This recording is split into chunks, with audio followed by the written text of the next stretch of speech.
Hello，大家好，小亮哥啊。嗱，呢一期咧就接上一集拍下海拍粵風安裝完畢啦。咁呢度咧係入門嘅位置，因為佢呢個弧形咧，佢入門係比較大嘅呢個空間。咁呢度咧佢整咗個飄窗啊，飄窗櫃。咁平時可以喺呢度坐啊，就呢個地方咧可以利用喺咁平時喺度休閒啊。望下啲風景啊，都幾靚嘅。嗱，下邊咧就做咗一排收納櫃嘅，又可以放鞋啊，放其他嘢都得。嗱，呢度有兩個拖桶。嗱，咁呢邊咧就一個細嘅屏風仔。咁你一入門咧咁對住正對面，咁有人咧就係比較忌嘅呢樣嘢。咁咧你可以整個屏風，咁後期呢度咧擺翻啲飾品，咁因為佢呢度咧係個廁所嚟嘅，呢邊係一個廁所，咁呢邊係有個洗手盆嘅，就整咗乾濕分離嘅。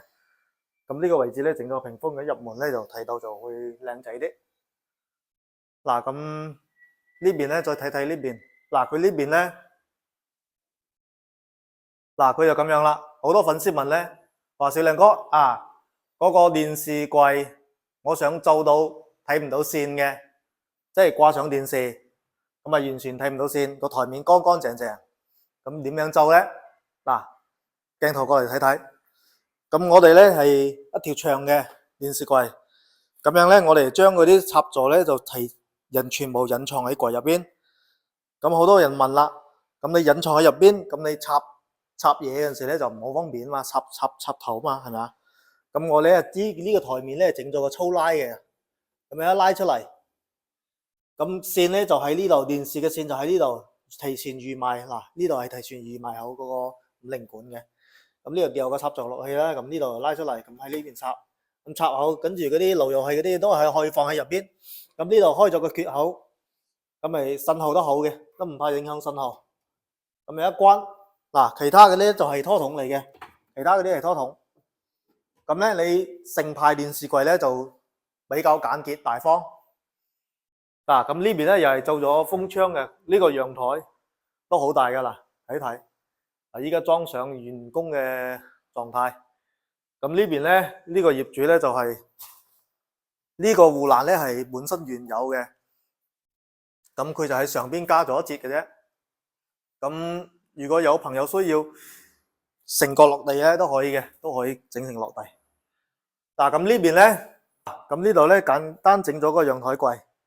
咁上邊咧係，因為呢個地方係有管嘅，咁記住咯。咁有管咧，咁我哋裝櫃之前咧，一定要將呢個管包好個隔音棉。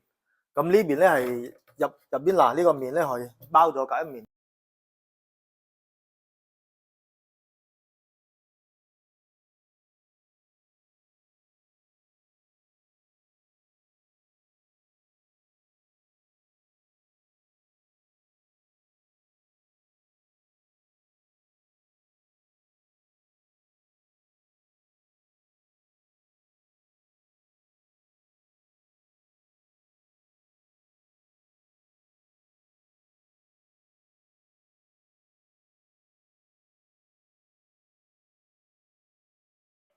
嗱，接住咧，我帶大家睇睇主人房啦。